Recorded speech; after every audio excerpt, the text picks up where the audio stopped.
Programa Fora da Curva, jornalismo, crítica e diversidade. Olá, ouvintes das rádios universitárias 99.9 e 820 AM. São 11 horas da manhã e começa agora o Fora da Curva, o programa que fala o que a maioria cala. Eu sou a Manina Aguiar, faço parte do Centro das Mulheres do Cabo e estarei com vocês nesta terça-feira, das 11 horas ao meio-dia, o novo horário da nossa quarta temporada do programa Fora da Curva.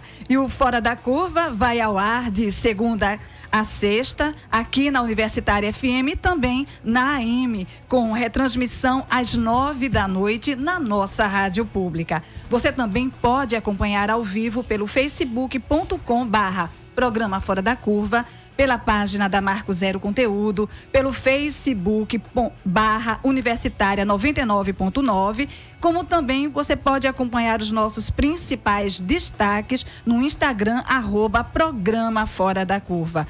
Participe e divulgue o nosso programa em suas redes sociais. Estamos às portas do segundo turno das eleições presidenciais e o povo quer saber como o salário vão ficar e os empregos. Que medidas o país deve adotar para retomar o crescimento com distribuição de renda e melhores políticas sociais? O que as candidaturas de Jair Bolsonaro, do PSL, e Fernando Haddad, do PT, apresentam para que a economia do país volte a crescer? Bom, o plano econômico do candidato do PSL, Jair Bolsonaro, elaborado pelo economista Paulo Guedes, defende a privatização de estatais e a redução do tamanho do Estado. Ele pretende unificar impostos, fechar estatais, reduzir os atuais 29 ministérios para 23, manter o tripé econômico de câmbio flexível e metas fiscal e de inflação.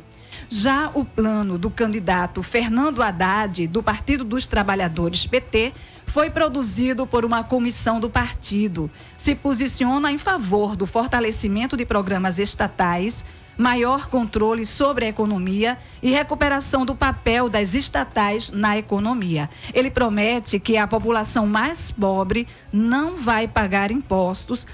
Também promete taxar grandes fortunas e controlar a entrada de capital especulativo no país. Eleições 2018. Quem se preocupa com o seu bolso? Para responder essa e outras questões, nosso programa conta com a participação do professor do Centro de Educação e da Associação Nacional de Pesquisadores em Financiamento da Educação, FINEDUCA, Paulo Rubens Santiago. Seja bem-vindo, Paulo. Bom dia, Manina Aguiar, bom dia aos nossos ouvintes, bom dia aos debatedores. Sérgio, Jaime Amorim, é um prazer estar aqui mais uma vez no Fora da Curva.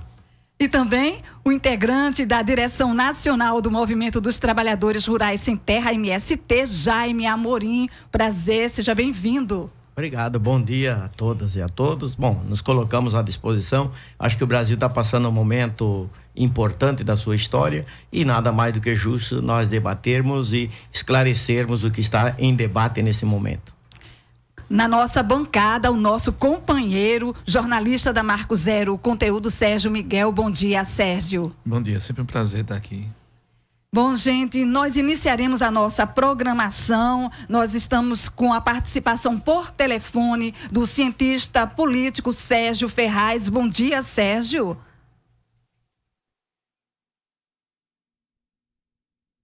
Tá me ouvindo bem? Tô te ouvindo bem. Pronto, olha só, Sérgio, pesquisa divulgada nesta segunda-feira pelo IBOPE para as eleições presidenciais de 2018 aponta que o candidato do PSL, Jair Bolsonaro, tem 59% dos votos válidos no segundo turno e Fernando Haddad, do PT, tem 41%. Uma outra pesquisa também, bem recente, do Datafolha, divulgada no último dia 10, revela que Jair Bolsonaro, do PSL, tinha 58% dos votos válidos e Fernando Haddad, do PT, 42%. O que você nos diz dessas pesquisas? Basicamente, o IBOPE repete a pesquisa Datafolha, né? uma variação muito pequena, mas a gente tem que o quadro trazido pelo IBOPE é um quadro similar ao do Datafolha. No entanto, há uma informação adicional que aparece no IBOPE que chama a atenção de quem vem acompanhando as pesquisas. Se trata dos índices das taxas de rejeição, né? Surpreendentemente, a taxa de rejeição do candidato Bolsonaro decresce, cai, enquanto a taxa do candidato Haddad sobe, e sobe de maneira significativa, né? Se a gente olhar um pouquinho, se a gente afasta dos números por um momento e olha para os primeiros movimentos das duas campanhas nesse segundo turno, a gente vê, de um lado, o candidato Haddad tendo alguma dificuldade em formar uma frente mais ampla em defesa da democracia. Os contatos de Haddad têm se voltado principalmente para Ciro Gomes, para Fernando Henrique Cardoso e para o ex-presidente do Supremo Tribunal Federal, Joaquim Barbosa. Há, sim, uma expectativa que esses 3 atores políticos se pronunciem de algum modo a favor da candidatura de Haddad. Mas, até o presente momento, não há um engajamento mais efetivo desses 3 importantes personagens. Por outro lado, a candidatura de Bolsonaro tem feito uma espécie de voto de silêncio em relação ao seu programa econômico. Depois daquelas turbulências do primeiro turno, a verdade é que Bolsonaro baixou uma espécie de lei do silêncio. Nem o Paulo Guedes fala, nem o vice-presidente fala, nem se sabe efetivamente qual é o programa do governo dessa candidatura, não é? Além disso, favorecido por atestados médicos, o candidato tem se recusado a participar dos debates e, na verdade, tem dito até que não vai por um motivo estratégico. Então, a candidatura de Bolsonaro se esconde e tenta manter essa vantagem. O que o que alguns analistas, no entanto, estão inferindo cada vez mais, é que essas pesquisas, e principalmente essa taxa de rejeição, não se deve apenas a esses movimentos mais visíveis, mas tem relação, sem dúvida, com essa campanha subterrânea que acontece nas redes sociais e principalmente no WhatsApp, sem que o Tribunal Superior Eleitoral reaja à altura para parar com essa fábrica de notícias falsas que tem beneficiado principalmente o candidato Bolsonaro, nem também que o PT mostre capacidade de reação. Então é mais ou menos esse quadro que a gente vê, e sem que ocorram movimentações muito significativas nos próximos dias, é difícil a gente ver uma reversão de cenário. Sérgio, nesse mesmo contexto de pesquisa, foi trazido um dado em relação à questão evangélica. A primeira pesquisa Datafolha, após o primeiro turno, aponta que 70% dos evangélicos pretendem votar no candidato do PSL, Bolsonaro. Os evangélicos correspondem a 22,2% da população brasileira, ou seja, 42,3 milhões de pessoas. A pesquisa também tem revelado que a diferença entre Bolsonaro e Haddad sobe de 6% entre os católicos, certo? E aumenta para 40% entre os evangélicos. O que você diz disso? Olha, a impressão, há um claro desequilíbrio, né? O candidato Fernando Haddad consegue equilibrar a disputa entre os católicos e perdendo por larga margem entre os evangélicos. Isso não ocorre por acaso, né? O eleitorado evangélico, principalmente em seus segmentos mais pobres, o alvo preferencial das fake news, das campanhas que vêm sendo desenvolvidas nas redes sociais. Eu vou dar só um exemplo do tipo de post que tem sido veiculado para milhões de pessoas nessas redes sem que haja uma providência da justiça. O filósofo Olavo Carvalho postou uma mensagem alguns dias atrás em que ele acusa o candidato do PT de favorecer o incesto. Sendo submetido ao TSE, essa mensagem foi considerada apenas um mero exercício de liberdade de expressão e não foi removida da rede social pelo ministro do TSE que julgou, que examinou o caso. Quer dizer, isso mostra o grau de absurdo que nós chegamos. Mas mostra também o engajamento da direção das igrejas a favor do candidato Bolsonaro, o que, por sua vez, também infringe, viola dispositivo da lei eleitoral que proíbe campanha em templo religioso, o que tem sido amplamente desrespeitado. Então, ainda que respeitando a vontade popular, a gente tem que lamentar que os métodos utilizados nessa campanha, por parte, principalmente, de uma das candidaturas, a candidatura do PSL, esteja flagrantemente violando a norma legal, sem que haja reação à altura nem da opinião pública, nem do judiciário, nem do Tribunal Superior Eleitoral. Sérgio, muitíssimo obrigada pela sua contribuição e a gente segue aqui do estúdio. Muito obrigada, bom dia, viu? Muito obrigada, até logo. Até logo. Fora da curva tem esse propósito, né, da gente trazer uma análise crítica. Quase 13 milhões de desempregados, 4,8 milhões de pessoas que desistiram de procurar trabalho e mais de 61 milhões de pessoas que estão endividadas. O próximo presidente do país vai encontrar este cenário econômico ao chegar no Palácio do Planalto em janeiro de 2019. Os dados mais recentes do IBGE, Instituto Brasileiro de Geografia e Estatística, divulgados em julho, apontam que 12,9 milhões de brasileiros estão desocupados, ou seja, 12,3% da população economicamente ativa não está trabalhando. No debate realizado pela Rede Bandeirantes em agosto deste ano, no primeiro turno, o candidato do PSL defendeu que o Brasil precisa ser desburocratizado e que a classe empresarial tem dito, na verdade, que o trabalhador vai ter que decidir um dia entre ter menos direitos e emprego ou todos os direitos e desemprego. Gente, como é que vocês analisam esse discurso do candidato? Jaime? Bom dia. Na verdade, o que está sendo discutido hoje é muito mais profundo, né? É que país a gente quer. O que está sendo construído hoje é uma ideia, né, de uma visão antipetista, antipovo, de uma intolerância total contra todos aqueles que construíram o país nessa história de 500 anos. Veja, nós estamos vendo o país sendo construído uma política de preconceito contra todo mundo, contra todos. Nós temos que analisar os programas de governo, mas tem que estar acima da análise do programa de governo.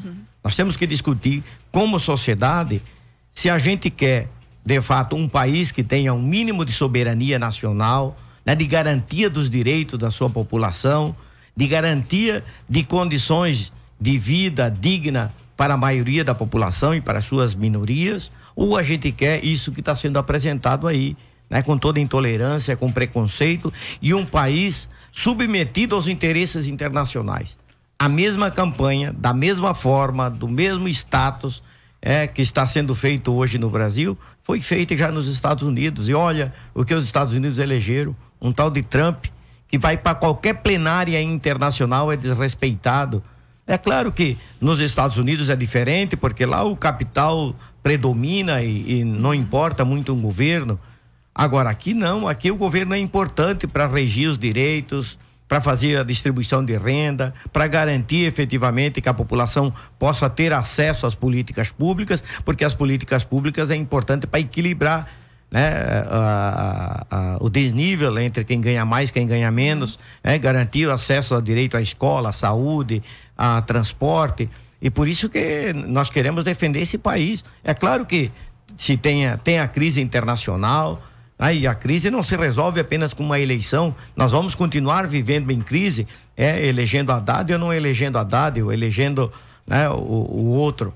O mais importante é que nós temos que buscar uma saída econômica no Brasil para melhorar as condições de vida, o país voltar a arrecadar e poder fazer a distribuição de renda a partir das políticas públicas de investimento efetivamente no mercado interno. Então nós acreditamos que esse é o debate que tem que ser feito. Qual é o país que a gente quer?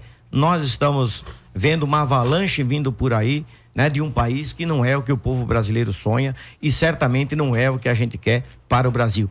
E é claro que temos pouco tempo, mas nós vamos conseguir vencer. É necessário, não é possível, né, que com tudo isso que está sendo dito, às claras, a gente possa não ter uma opção de poder debater, de poder escolher o rumo do nosso país. Paulo Rubem. Bom, eu me acostumei a não separar as coisas que a gente fala em campanha das coisas que a gente fala, faz e defende todo santo dia.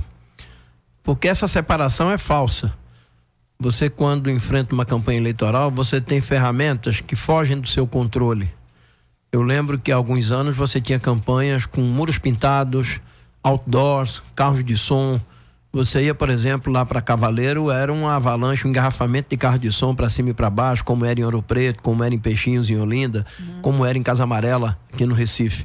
Então, se você deixa para discutir na campanha, apenas durante a campanha, determinados assuntos, você perde as condições de ter um desempenho melhor, de se fazer ouvir. Eu vi atentamente os resultados da eleição no primeiro turno. Quem votou em Bolsonaro, quem votou em Haddad, quem votou em Ciro, quem votou em Alckmin, quem votou no Boulos, quem votou na Marina, quem votou nos outros candidatos. E é visível que a maioria do eleitor que foi às urnas não votou no candidato que está em primeiro lugar nas pesquisas. E não votou por alguma razão. Ou porque não conhecia, ou porque não aceitava, ou porque simpatizava com outra candidatura. Mas a maioria do povo brasileiro, no primeiro turno, não votou no candidato que hoje está em primeiro lugar nas pesquisas. Mas ele continua em primeiro lugar nas pesquisas, assim como ele foi o primeiro colocado no primeiro turno. E o que é que está acontecendo? Por que que essa parte do povo brasileiro, essa população, continua votando numa candidatura que começou a campanha apresentando-se como um candidato fora da política? Ele que foi deputado 30 anos e eu convivi com ele durante 12 anos no Congresso Nacional.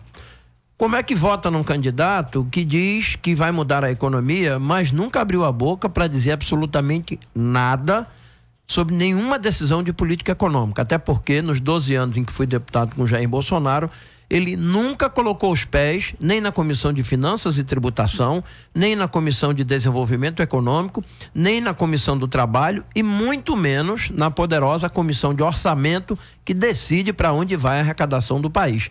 Então, alguma coisa precisa ser explicada. E aí, quando você entra numa campanha e você tem tantas ferramentas, como é que você vai discutir o emprego no Brasil? Como é que você vai discutir a recuperação do salário mínimo? Como é que você vai recuperar o número de carteiras de trabalho que se perderam nos últimos 2 anos por força de um governo que assumiu após um golpe em 2016 e a sua promessa não foi entregue ao cidadão brasileiro? O que se prometeu há 2 anos? Consertar as contas, recuperar o crescimento, fomentar o desenvolvimento. Não se entregou nem uma coisa nem outra. E quem deu os votos para a posse de Michel Temer, entre outros, foi o deputado Jair Bolsonaro. Então a população, ela precisa observar a conduta dessas figuras, porque para recuperar o emprego você precisa de investimento. E o investimento, ele é público e ele é privado. O investimento público, ele só vai ficar em primeiro lugar se a prioridade do governo for administrar os impostos para recuperar o crescimento econômico. Nenhum empresário faz investimento ou decide fazer investimento porque o governo diminui gasto público. O empresário faz investimento quando ele tem alguma perspectiva de mercado, de consumo e de população para comprar. Ninguém vai dobrar a produção para deixar a mercadoria estocada no armazém ou no pátio das montadoras de automóveis ou motocicletas. Só com sinais de que o governo está investindo, recuperando a atividade econômica, só com sinais de que os trabalhadores voltam a ter empregos e voltam a ganhar salários, é que os empresários do varejo, da alimentação, do vestuário, do material de construção vão poder investir. E esse não é o projeto do candidato que está em primeiro lugar. O projeto do candidato que está em primeiro lugar é o aniquilamento, é o fechamento do Estado e a entrega de toda a atividade econômica, social desenvolvida pelo Estado para a iniciativa privada, para a economia de mercado. Eu pergunto a você, será que uma mãe pobre, lá da Charneca no Cabo, de Jaboatão, de Olinda, Paulista e Igaraçu, lá do sertão do São Francisco, lá em Lagoa Grande, que precisa de uma creche pública, ela vai poder pagar para botar seu filho numa creche? Será que esse dinheiro que o candidato que está em primeiro lugar está prometendo entregar às famílias para pagarem mensalidade numa creche vai ser suficiente para garantir uma creche de qualidade, ou vai ser um depósito sujo, mal feito, mal governado para as crianças pobres? Nós temos já uma estrutura para garantir o acesso às creches, nós temos um projeto para garantir a recuperação do investimento, mas o tempo é muito curto e essas ferramentas de campanha fogem ao controle de qualquer campanha. Então você tem campanha pelo WhatsApp, campanha pelo Facebook, campanha pelas redes sociais, e é vergonhoso que o Tribunal Superior Eleitoral parece não ser o Tribunal Superior Eleitoral do Brasil, e sim do Afeganistão, ou da China, ou da Bulgária, ou da Holanda. Parece que está fora do Brasil e não enxerga todo tipo de manipulação e de ilegalidades que estão sendo cometidas. É preciso enfrentar isso para que a gente possa fazer valer o bom projeto e o bom debate para o futuro do Brasil. Pois pois não, Sérgio. Ainda, aproveitando essa coisa dessa campanha no WhatsApp e do TSE, o TSE, ele reconheceu agora que o kit gay, que é um dos pilares dessa campanha, que quem vive nesse submundo, entre aspas aqui da palavra, dos WhatsApps e entra nesses grupos, você vê que essa questão do kit gay é uma coisa muito presente. E o TSE reconheceu que nunca existiu, como nunca existiu esse kit, e proibiu o uso disso. Só que, se você observar, Bolsonaro vem falando disso desde 2011. Desde 2011 que ele faz campanha e que ele vem surfando nessa coisa. O estrago já está feito. Aí faltando 10 dias para a eleição. Isso é tudo, né? Faltando menos de 10 dias para a eleição, é que é proibido falar disso. É que o TSE reconhece. Eu acho que isso, depois do estrago da pesquisa que Sérgio Ferraz comentou aqui, de 60% nessa faixa, só depois disso é que isso é reconhecido. E olha que o TSE, o ministro Fux falou no início da campanha que o TSE ia firme nessas coisas de fake news e que poderia até anular a eleição. Eu acho que esse posicionamento agora do TSE, ele diz muita coisa. Ele é mais importante do que o fato em si, é mostrar o que devia ter sido feito antes. Exatamente, né? E ilustra bem isso que Paulo falou da campanha, como está sendo feita nessas redes sociais. E que eu queria pegar um ponto do que ele falou no começo que ele estava falando aqui, de que a campanha não pode ser feita nesses 40 e tantos dias. O discurso não existe. E se a gente observar, cada vez mais esse tempo tem sido reduzido. Cada vez mais a legislação eleitoral reduz esse tempo de debate. Eu já vivi campanhas eleitorais que duraram 90 dias. E o tempo de televisão era quase 1 hora de propaganda eleitoral. Agora nós tivemos uma redução para 45 dias e o tempo de televisão também foi reduzido. Mas você não tem controle sobre o tempo de exposição dos candidatos nas redes sociais. Se você montar uma máquina para publicar 1 milhão de mensagens em 1 hora, você publica 1 milhão de mensagens em 1 hora sem nenhuma restrição. Então, quem tem mais dinheiro, quem tem mais estrutura, monta uma máquina praticamente avassaladora e você não vai conseguir concorrer, porque na hora que você é atacado de maneira injusta, leviana, criminosa, mentirosa, você vai ter que responder aos ataques e vai perder tempo quando você deveria estar apresentando as suas ideias, a sua avaliação, as suas propostas. Então é uma campanha, talvez, eu já participei de eleições há 36 anos, a mais suja, a mais nojenta, a mais falsa, é a campanha de maior quantidade de fraudes contra o interesse do cidadão, contra a liberdade e a informação correta para o cidadão escolher o candidato a partir do seu programa, não a partir das fraudes e das mentiras que são publicadas. E essa campanha, mesmo no WhatsApp, se você quiser entrar agora, vamos supor que haja uma mobilização tanto do eleitorado de Haddad, como o próprio Haddad, a campanha de Haddad usa muitos dos instrumentos que estão sendo usados desses robôs que lançam milhões de coisas. É tarde também, porque há muito tempo, há 3, 4, 5 anos, que a candidatura de Jair Bolsonaro vem trabalhando dentro desses grupos, vem atuando. Um trabalho silencioso, invisível para a maioria da população, invisível para a legislação eleitoral, invisível para as forças progressistas, e um trabalho científico, um trabalho tecnológico e de muito investimento de recursos. Você pensa que isso não tem investimento de recursos, e você, agora que está começando a aparecer, e eu acho que isso vai aparecer depois das eleições, de onde vêm esses recursos. Então, você entra agora, é tarde, porque a lógica desses grupos de WhatsApp e dessas redes é a confiança. Há 5 anos, a credulidade no que está sendo família posto, Bolsonaro, né, aparece ali como conversando com você diretamente, sem intermediários. Criou laços de confiança. E isso com um discurso direto, um discurso, apesar de tosco, que a gente pode achar tosco, um discurso que toca nos problemas cotidianos. Claro que as soluções precisa muita reflexão para ver que são soluções autoritárias, soluções inviáveis, mas está ali discutindo aquela coisa. Você entrar agora, mesmo com que você usasse recursos financeiros, recursos tecnológicos, você não constrói essa coisa de confiança em uma disputa de um mês de um segundo turno.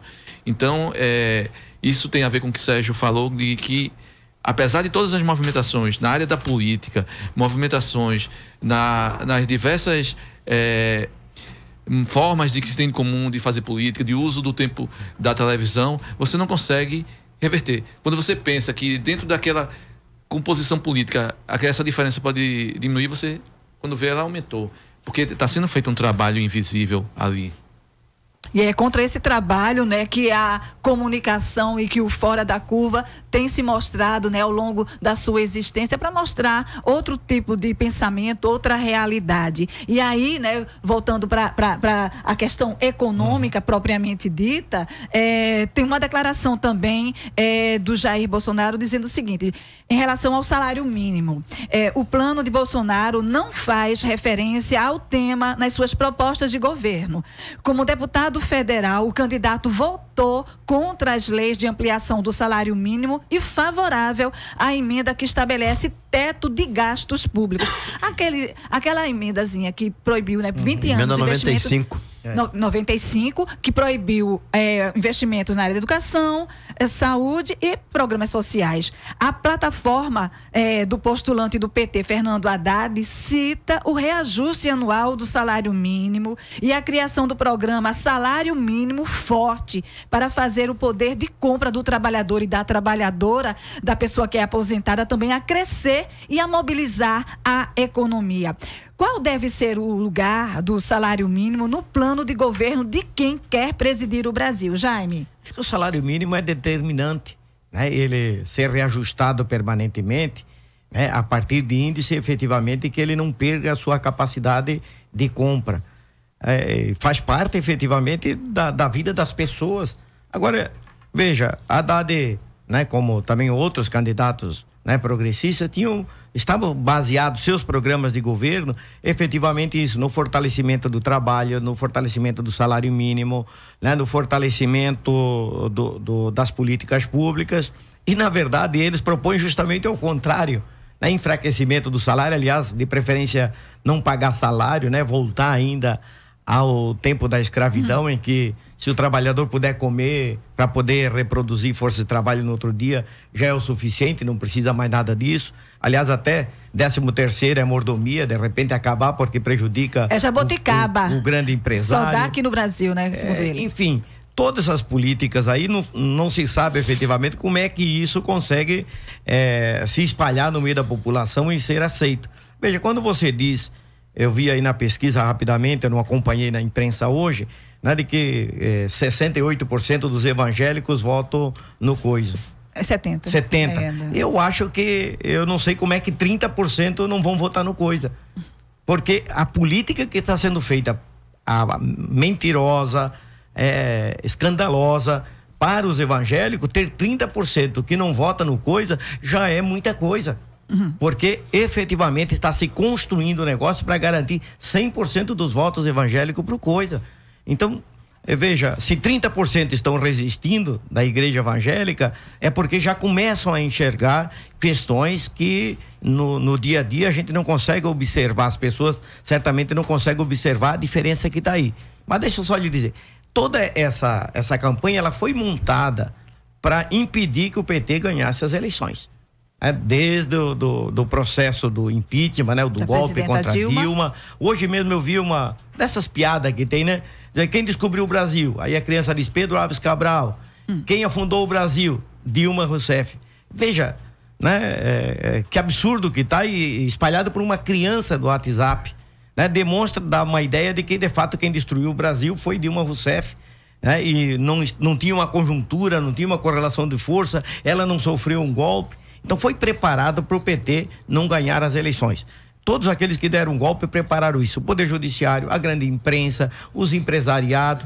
Agora, não se percebia, né, de que ao redor disso tudo estava se construindo uma força tão reacionária que surfou a partir disso e está continuando a surfar a partir da mentira, né, da desgraça alheia, né, do não governo, e utilizando de um instrumento, né, com técnica, né, porque já acho que está sendo bem utilizado por eles, né, para espalhar mentira, como está sendo feita pelo Zap hoje. O que ocorre? Eu acho que aqueles que deram o golpe perderam o controle da situação, porque não acredito que as forças democráticas brasileiras aceitam isso que está ocorrendo ou podem aceitar que o coisa vá governar o país. Então tem que haver uma reação. A reação das forças democráticas. Então tem que acabar com essa história de que é o PT. O antipetismo já foi construído, então agora não é mais uma questão de defender o PT ou não defender o PT. Agora eu acho que nós temos que entrar nessa última semana, ainda temos 10 dias pela frente, para reconstruir as forças democráticas no país, para salvar esse país disso que vem aí pela frente se o coisa ganhar as eleições. Então nós temos que reconstruir. Então nós temos que articular aqueles que tiveram voto, como o pessoal teve voto, o Boulos teve voto, Ciro Gomes teve voto, gente do PSDB que não aceita isso, a grande imprensa tem que se posicionar. Não sei como é que o Poder Judiciário não se posiciona no momento desse. Quer dizer, ao prender Lula, eles definiram as eleições e não definiram eleições a favor da democracia brasileira, nem a favor, né, do capital brasileiro, nem a favor do empresariado brasileiro. Definiram uma eleição a favor de uma força reacionária que vem contra tudo isso que foi construído na história do país. Nós queremos reconstruir, nós queremos continuar construindo um país soberano, um país-nação. Então eu acho que as forças democráticas ainda temos tempo para reagir, né? Tanto nas igrejas evangélicas, tanto na igreja católica, tanto nos movimentos sociais. Sábado vai ter grandes atos de mobilizações, ele sim, ele não, Haddad sim, enfim, vamos construindo um processo para que a sociedade possa voltar às ruas, vir à rua protestar. Não é possível que as pessoas fiquem com medo. O que nós estamos vendo hoje é o medo prevalecendo contra qualquer outra proposta ou qualquer outro tipo de justiça. Daqui a pouquinho a gente vai para o nosso intervalo, mas a gente não poderia ir sem a fala também de Paulo Rubem em relação a essa questão do salário mínimo, em questão da força do trabalhador, né, de ter novamente, né, um salário forte, como está sendo pretendido na campanha do Haddad. O que você diz disso? Bom, o salário mínimo é consumo e é também pagamento de impostos. Toda a nossa luta para mudar a situação tributária brasileira tem como foco deixar de se cobrar tanto imposto sobre o consumo das famílias e você fazer o que se faz na Europa, na Noruega, na Finlândia, na Dinamarca, na Suécia, que é você cobrar mais impostos sobre o patrimônio, a herança e as grandes fortunas. Então, quando você estabelece uma política em que o salário mínimo vai crescer acima da inflação, você não está colocando isso de forma demagógica. Você sabe que o trabalhador, quando ele ganha mais, ele consome mais. Ele paga o aluguel, ele paga a conta d'água, a conta de telefone, a conta do celular, ele compra remédio, ele compra roupa, ele compra alimento, ele reforma a sua casa no armazém de construção. Então, o mesmo salário que vai para o bolso do trabalhador, ele circula na economia e todos ganham. Ganham os empresários, porque o trabalhador consome mais, ganha o governo, porque o trabalhador paga impostos sobre o consumo, e aí você reaquece a economia. De longe, os empresários começam a observar esses sinais e decidem tirar o dinheiro que está aplicado na renda fixa, ganhando com juros, e voltar a aplicar na produção. E aí você gera mais empregos. Todos os países que passaram por crises econômicas sérias, lá no início dos anos 20 até 1930, e depois da crise de 2008, 2009, só se recuperou a economia com investimento. É uma burrice, é uma fraude, é uma mentira, é uma irresponsabilidade achar que você vai recuperar a economia cortando gastos. Eu assisti, por acaso, um minutinho do programa de televisão essa semana dos dois candidatos e vi que o candidato que está à frente das pesquisas propõe de uma forma contraditória cortar gasto e recuperar o crescimento econômico. Ora, se eu corto gasto, eu não vou recuperar o crescimento econômico. Então, a primeira medida que o candidato Fernando Haddad já anunciou é a revogação da emenda constitucional 95, recuperar a capacidade de investimento para você ter toda criança na escola, você recuperar o programa de reforma agrária, você recuperar o financiamento da agricultura familiar, você retomar a política de financiamento da casa própria, porque com tudo isso, no campo e na cidade, você vai aquecer a economia. É claro que quando o Temer aprova a emenda constitucional 95, não foi por acaso. Ele deixou muito claro que o objetivo daquela emenda constitucional era fazer uma economia para transferir recursos do investimento social para a dívida pública. Isso está escrito na exposição de motivos da PEC 241, a mãe da emenda constitucional 95. Então o Brasil tem dois caminhos. Ou você vai apostar numa candidatura que defende um programa de recuperação do crescimento econômico, com salário, com investimento e com emprego, ou você vai apostar numa candidatura que não tem programa econômico, porque o economista-chefe da campanha do candidato que está em primeiro lugar, o senhor Paulo Guedes, é um economista de mercado que atua na especulação financeira, portanto, ele não tem qualquer apego ao trabalho, ao investimento que produz mercadoria, que gera emprego e que paga impostos. A sua história, o seu negócio, a sua praia é a especulação financeira no mercado financeiro. Então, para ele, quanto menos investimento para o trabalho, mais dinheiro sobra para o governo pagar a dívida pública. E quem é que está por trás da dívida pública? Os grandes fundos financeiros, os agentes internacionais, os bancos, os fundos de pensão. Então, todo esse pessoal quer governar o país a partir de 1º de janeiro de 2019, para fazer da máquina pública, do Estado e da economia um grande negócio de enriquecimento privado. O candidato Fernando Haddad, pelo programa que apresenta, quer exatamente o oposto. Ele quer puxar o freio de mão, revogar a emenda 95, recuperar a capacidade de investimento e aproximar o Brasil da Europa e dos países do norte que tributam mais os mais ricos, o patrimônio, os ganhos de capital, e não tributam, como se tributa no Brasil, a família que consome, o trabalhador assalariado. Pois é, minha gente, essas discussões você acompanha na Universitária, a nossa rádio pública.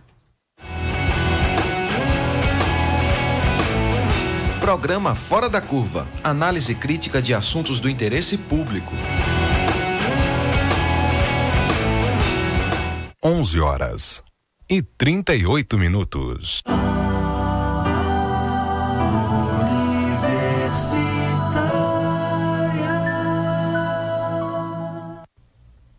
Nota em defesa da universidade pública e da democracia. Com a proximidade do segundo turno das eleições presidenciais de 2018 e atenta ao desenrolar da campanha, a Universidade Federal de Pernambuco considera urgente manifestar-se em defesa da universidade pública e em repúdio a todas as formas de ameaças às liberdades democráticas.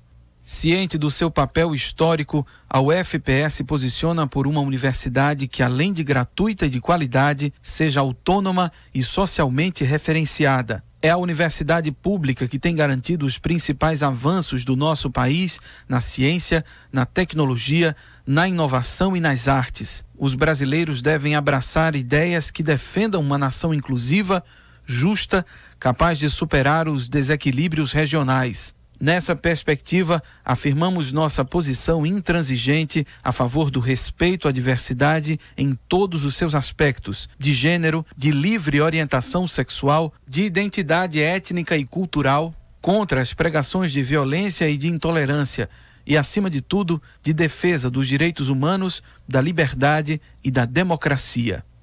Reitor Anísio Brasileiro e vice-reitora Florisbela Campos. Neste mês de outubro acontece mais uma edição do Festival Sonora Olinda, o evento que fortalece a mulher na cultura. Entre os dias 15 e 20 de outubro, a cidade de Olinda vira palco de shows, oficinas, debates e rodas de diálogo com as mulheres que trabalham do artesanato à técnica. Nos siga nas redes sociais para se programar para o festival. @Sonora Olinda, porque a cultura também é delas. Inclusive é uma confissão, né? Eu já estava...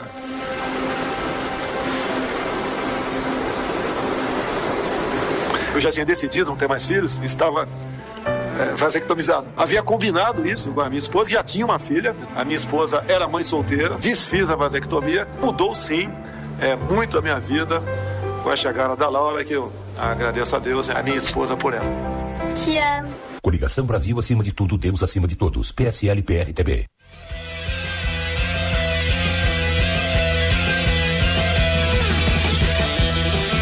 Programa Sexta Frequência. Sintonize na Rádio Universitária 99.9 FM. A gente vai descobrir que a música pernambucana não acaba só em forró.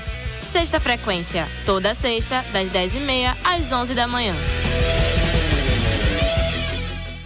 O país está vivendo a eleição mais importante dos últimos anos. Fugir do debate é um desrespeito a você. A discussão não pode ficar no submundo sem regras das fake news. O eleitor tem o direito de conhecer as propostas de cada candidato em um debate aberto e democrático.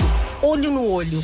Haddad está pronto para debater em qualquer lugar os pontos mais importantes do seu plano de governo. Por que Bolsonaro foge dos debates? O que ele esconde? Coligação O Povo Feliz de Novo, PT, PCdoB, PROS. Já respondeu à pesquisa Perfil e Violência contra a População LGBTI+, da UFPE? A pesquisa é uma iniciativa da diretoria LGBT da UFPE e está disponível através da plataforma Siga. É importante que todos e todas que fazem parte da comunidade acadêmica respondam, seja docente, estudante ou faça parte do corpo técnico da universidade, heterossexual ou LGBTI+. O sigilo é garantido e a sua resposta nos ajudará a construir políticas de segurança, saúde e inclusão cada vez mais efetivas dentro da universidade. Pesquisa Perfil e Violência contra a População LGBTI+, na UFPE. Uma iniciativa da diretoria LGBT da UFPE. Universitária FM 99.9. Fora da Curva, jornalismo analítico na Rádio Universitária, a nossa rádio pública. Estamos de volta aqui no programa Fora da Curva e você pode acompanhar o nosso programa pela Universitária FM e também pela AM 820 e pela internet. É só acessar facebook.com/programa Fora da Curva, pela página também da Marco Zero Conteúdo e pelo Facebook/Universitária 99.9. Participe e divulgue o nosso programa. O Fora da Curva será retransmitido aqui pela nossa rádio pública às 9 horas da noite. Faça como o Cristiano e a Márcia, que são ouvintes aqui do programa Fora da Curva e moradores lá do Cabo de Santo Agostinho, hein? Eleições 2018. Quem se preocupa com o seu bolso? Gente, a gente volta com a pergunta: o que é que o próximo presidente deve fazer para que o país alcance o crescimento econômico e amplie a oferta de empregos? Manina, antes assim, eu queria tocar num ponto que Paulo encerrou tá certo. a fala dele aqui antes do intervalo, que é a questão tributária. Pois não. Que eu acho que é um ponto que mostra com muita clareza o projeto que se tem nas candidaturas. A Oxfam é uma organização, uma organização não governamental, inglesa, tal, e eles trabalham muito, eles estudam e produzem muito conteúdo relacionado à questão da desigualdade. E a gente sabe, os ouvintes sabem, que o Brasil é um dos países mais desiguais do mundo. E não existe como resolver essa questão do bolso ou qualquer outra questão no país sem resolver a questão da desigualdade, sem acabar com a extrema pobreza e a extrema riqueza que existe no país. E a Oxfam, eles publicaram, eu acredito que em janeiro desse ano, um relatório analisando a questão da desigualdade no mundo todo e também no Brasil em 2017. E esse relatório traz alguns dados e o que eu acho que ficou mais conhecido dos dados é que 5 bilionários aqui no Brasil têm um patrimônio equivalente à metade de todos os 50% mais pobres. Isso mostra o tamanho da desigualdade. Mas o relatório traz outras questões importantes, e uma delas essa é uma questão tributária, que a Oxfam recomenda que uma justiça, um equilíbrio tributário, que uma política tributária ela pode ser usada para reduzir essa desigualdade. E a proposta que o Paulo Guedes tem apresentado de reduzir o imposto, a alíquota do imposto de 20% do imposto de renda para os mais ricos, que hoje ele paga em termos de 27,5%, isso é um absurdo. Isso vai aumentar a desigualdade, vai aumentar os problemas. Paulo até tocou nisso aqui, e eu, no relatório eu estou abrindo aqui o computador e tem os dados aqui do relatório, que mais de 50% dos impostos, ele já incide indiretamente, ou seja, incide sobre o que você compra, sobre o consumo. Isso é extremamente injusto. E apenas 30 e tantos % sobre o patrimônio, sobre a renda. Então, isso faz, segundo o relatório da Oxfam, que os mais pobres, a parcela mais pobre, paga muito mais imposto. E a parte mais rica paga menos. Então, isso é para você ter uma ideia aqui, dos números, os 10% mais pobres, eles gastam 32% de tudo que eles recebem para pagar imposto. E os 10% mais ricos, apenas 21%. Então, isso aumenta a desigualdade. Então, quando você tem uma política tributária anunciada e comemorada até por parte do empresariado, de que você vai diminuir o imposto do rico e vai aumentar da parcela mais pobre da população, eu acho que isso só já mostra o projeto que se tem para o país, que é aprofundar a desigualdade. E quando se aprofunda a desigualdade, a gente sabe quem é que vai pagar por isso, né? Trocando em miúdos, quem é mais rico vai ficar mais rico, quem é mais pobre vai ficar mais pobre. A gente... Que esse, na verdade, é o projeto deles, né? É garantir que o Brasil continue tendo os donos e cada vez menos donos, né? Estreitando cada vez mais os ricos no Brasil e ampliando cada vez mais os pobres e cada vez mais pobres. Agora, o que tem que ser feito, né? Fora o que já não dá mais para disputar uma eleição discutindo grandes teorias, né? O que tínhamos acertado e que estava sendo conduzido, principalmente por alguns candidatos ainda no primeiro turno, né?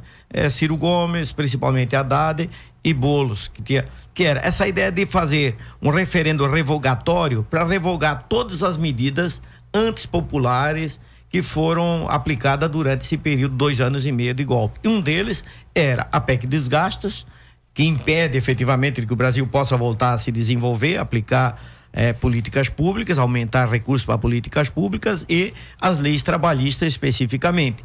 E fazer algumas reformas que são fundamentais. A reforma política, porque nós estamos desatualizados, a pobre república nossa tem que ser recuperada. Então tem que fazer uma reforma política para permitir efetivamente que a gente recupere a nossa capacidade de dar opinião, de intervir, de ouvir o povo. Então a democracia necessita, até para impedir a questão da corrupção, um novo jeito de fazer eleição, um novo jeito de fazer política, de ouvir o povo. E a reforma tributária. Então, isso tudo, no conjunto, vai permitir que o Brasil possa voltar a se desenvolver. Eu não estou dizendo aplicar o que já foi aplicado de 2003 a 2014, mas aplicar isso com melhor qualidade, aprendendo efetivamente naquilo que se errou e naquilo que se acertou. Nós temos que, a partir de melhorar as condições de vida do povo, melhorar as condições de salário, melhorar as condições de trabalho, permitir que o povo também melhore suas condições de vida. E eu acho que é isso que tem que ser defendido nesse exato momento. Melhorar salário, melhorar as condições de trabalho do povo e melhorar a oferta de emprego. Isso só vai ocorrer se a economia voltar a moer, voltar a se desenvolver da forma como está hoje, travada. É impossível de pensar em desenvolvimento e que o povo possa estar inserido nisso. Cada vez mais, certamente o povo vai estar mais excluído. Aliás, nós voltamos, em 2014... o Brasil saiu do mapa da fome segundo a ONU. Nós agora em dezembro, em menos de 2 anos e meio de golpe, nós vamos voltar ao mapa da fome. foi excluído do mapa da fome, porque o Brasil chegou a ter menos de 5% de pobres abaixo da linha da pobreza. Né? E hoje nós já estamos com quase 14 milhões de pessoas que vivem abaixo da linha de pobreza. Então nós temos que fazer um programa que efetivamente recupere isso, fazer com que as pessoas tenham no mínimo a vida, a dignidade, poder ter trabalho, poder ter estudo, poder ter escola, ser atendido. Isso faz parte de um conjunto de ações e de medidas que tem que ser tomada por um governo. Então eu creio que a primeira saída hoje é permitir que as pessoas possam ter trabalho, possam consumir e possam ter no mínimo as condições de viver com dignidade. É isso que nós esperamos de um governo, e por isso que necessariamente dos dois que estão aí, o Coisa não tem como oferecer isso, porque isso só é possível se a gente resolver primeiro essa questão dos impostos no Brasil. O povo pobre é que paga imposto, é o trabalhador que paga imposto. E as grandes fortunas, as grandes riquezas continuam sendo intactas. Então, nós não temos dizendo, vamos acabar com a riqueza. Ninguém está falando isso. Vão acabar com as grandes fortunas, não. Apenas fazer aquilo que é justo, cobrar para poder investir no social, para poder investir em trabalho, investir em emprego, investir em saúde, investir em educação. É claro que nós temos outras alternativas, né? A alternativa principal é aquilo que é a maior riqueza brasileira hoje, que é o minério e que é o petróleo. O pré-sal nos permitiria hoje, a partir de agora que o Brasil já pode explorar, fazer com que possamos investir cada vez mais em educação e na saúde. O risco que o Brasil está correndo é fazer com que eles entregam de graça tudo isso para as grandes empresas europeias e americanas. Paulo, a gente somente queria alertar você, a gente está já se encaminhando para o finalzinho do nosso programa, então eu gostaria da contribuição, porque ainda tenho um questionamento para fazer para vocês dois. Bom, vamos lá. Salário é importante? Salário com carteira assinada é mais importante ainda. Por quê? Porque salário com carteira assinada é previdência social, é aposentadoria, é o fortalecimento da proteção social do idoso, do trabalhador, do campo e da cidade. O Brasil tinha 2 anos, 160 milhões de brasileiros em idade ativa, com idade para trabalhar. Mas você tinha apenas 100 milhões trabalhando de um jeito ou de outro. 6 meses sim, 6 meses não. E você tinha 92 milhões de brasileiros trabalhando os 12 meses do ano. Mas você só tinha 53 milhões de brasileiros com carteira assinada recolhendo previdência. Então você tem que recuperar o investimento, gerar mais empregos, e para recuperar o investimento, de onde você vai tirar o dinheiro?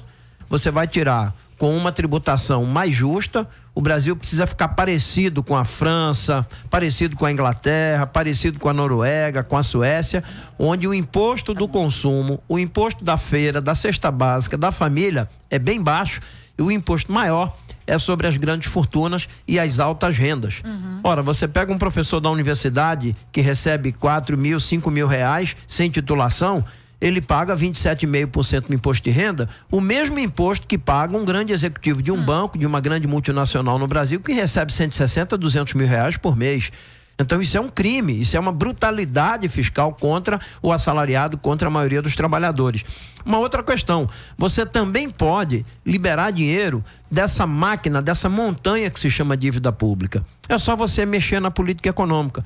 Mas não é para a inflação voltar para o Brasil contra o bolso dos brasileiros. É para você dizer, no Brasil e no mundo, que a inflação não se combate só com taxa de juro. Você combate a inflação quando os preços sobem com mais investimentos na produção de alimentos. Ora, por que às vezes o preço do tomate vai lá para cima? O preço da batata vai lá para cima? O preço do milho vai lá para cima? Porque uma parte do que se produz vai para o exterior, com o agronegócio, e uma outra parte não chega na feira por conta da enchente, por causa da seca, das pragas, da dificuldade da distribuição. Uma qualidade das estradas. Porque o verdadeiro agro que é pop não é aquele que aparece na Rede Globo. O verdadeiro agro que é pop é aquele que vai para a feira de São Lourenço, de Cavaleiro, de Jaboatão, de Paulista, de Olinda, de Igaraçu. É o agro da agricultura familiar, dos produtores rurais, dos assentamentos, das cooperativas. É esse o agro que fornece o alimento que a gente consome, porque o agronegócio passa por cima de avião. ou vem pelo trem, ou vem pela carreta, coloca no porto e embala para a Europa. Esse agro pop da Rede Globo não fica na mesa do consumidor. Então, se você tem preços altos na alimentação, você tem que aumentar o investimento na agricultura familiar, na reforma agrária e na produção de alimentos. E aí você vai garantir emprego no campo, renda no campo, oferta de alimentos na cidade, redução dos preços, melhor consumo, melhor alimentação para a população. Isso não está no programa do candidato que hoje está no primeiro lugar nas pesquisas. Ele quer, inclusive, juntar o Ministério da Agricultura com o Ministério do Meio Ambiente. Ele quer extinguir as ações de governo que fazem a reforma agrária como uma necessidade para o campo brasileiro.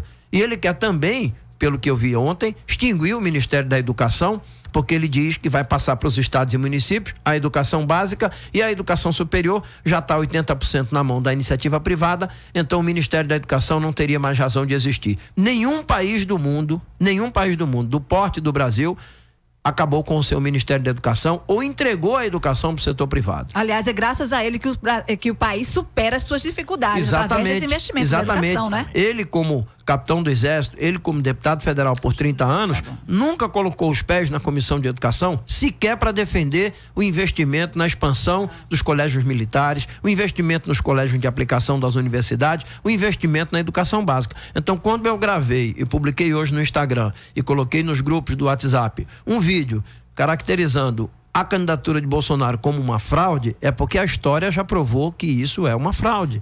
Gente, nós temos, portanto, que lembrar que um candidato não deve ser visto pelo que ele diz, mas também pela sua história, pela sua prática, pela sua trajetória. Então, assim, olha, mas muito rápido mesmo, assim, uma frase, se possível, que o novo presidente do Brasil não pode deixar de fazer a partir de 2019 para o país retomar o crescimento e a distribuição de renda e melhores políticas sociais. Acho que o fundamental é a soberania nacional, a integração soberana internacional com a América Latina, com a África, com a Ásia, com a Europa. O Brasil não pode voltar a ser submisso aos interesses norte-americanos.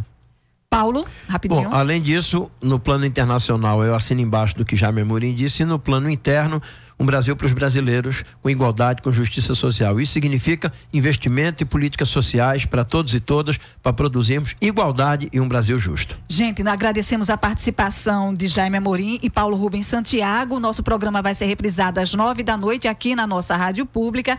E o Fora da Curva teve a produção de Henrique Jonatas e Roberto Peixoto, na locução Manina Guiar, na coordenação Ana Veloso, nos trabalhos técnicos Chico Rocha, nas redes sociais Henrique Jonatas e Roberto Peixoto. E amanhã você fica com a apresentação de Paula Reis com o tema Jogo Sujo na Campanha Eleitoral. Muito obrigada pela companhia. O programa Fora da Curva é uma realização do Departamento de Comunicação Social com o apoio do Departamento de Sociologia e do Núcleo de Rádio e TV Universitárias. Parceria com o Marco Zero Conteúdo, Centro das Mulheres do Cabo, SOS Corpo, Centro Sabiá, Terral Coletivo de Comunicação, Centro de Cultura Luiz Freire. Esse programa fica disponível em nossa página do Facebook e no canal do YouTube. Acompanhe as nossas redes sociais, porque nós também divulgamos por lá muita informação que você não vê por aí. A música tema deste programa foi composta pela banda Diablo Motor. Programa Fora da Curva. A gente fala o que a maioria cala.